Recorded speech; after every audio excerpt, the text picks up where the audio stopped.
Hey guys, welcome back to our channel Business Ideas. In this video, we will be talking about risk management. But before we begin, be sure to subscribe to our channel so you never miss out on our latest uploads. Now without further ado, let's begin with today's video. We are constantly dealing with risk throughout our lives.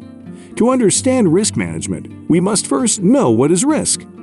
Risk is the uncertainty related to any financial loss organization, whereas the preparation to keep this financial loss as low as possible can be called risk management.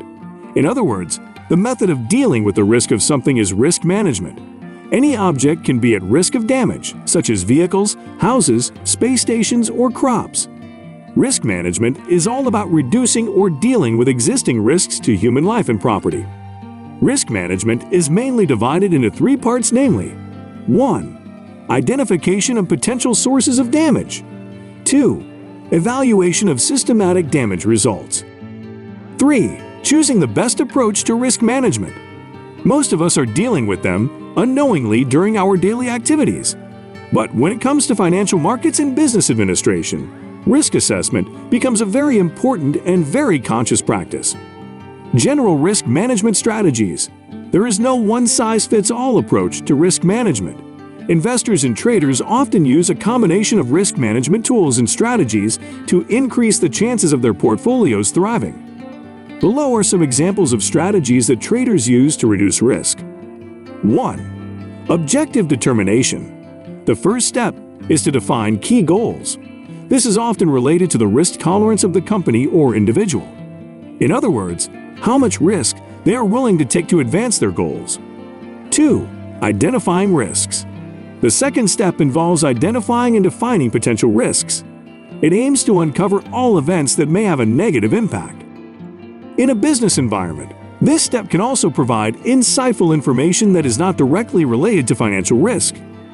The risks are then ranked in order of importance, which facilitates the creation or adoption of an appropriate system. 4. Define feedback. The fourth step is to define responses for each type of risk according to their level of importance.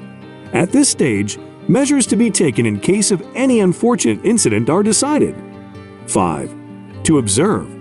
The final step in the risk management strategy is to monitor its effectiveness in incident response. This often requires continuous data collection and analysis. There are many types of financial risks, which can be classified in different ways. This article provides a general overview of the risk management process. Also discussed here are some strategies that can help traders and investors reduce financial risk. Last word. Before opening a trading position or allocating capital to a portfolio, traders and investors should consider developing a risk management strategy. Still, it is important to remember that financial risk cannot be completely avoided. Risk follows us like a shadow all the time. It is impossible to imagine life without risk. Although it is not possible to completely avoid risk through risk management, it can provide some peace of mind. Whether in personal life or in the corporate world, risk management is very important. Well guys, that's all we have for you today. What are your thoughts on this? Get involved and let us know in the comments section down below what you think about today's video. If you liked this video and found it informative, then be sure to give this video a big thumbs up. Also, if you don't want to miss out on any new future videos like these, then be sure to click on the subscribe button and turn on the notification under this video so that you're notified the next time we upload a new video. Thanks for watching, guys. We hope you have a great day today, and we'll see you in the next video.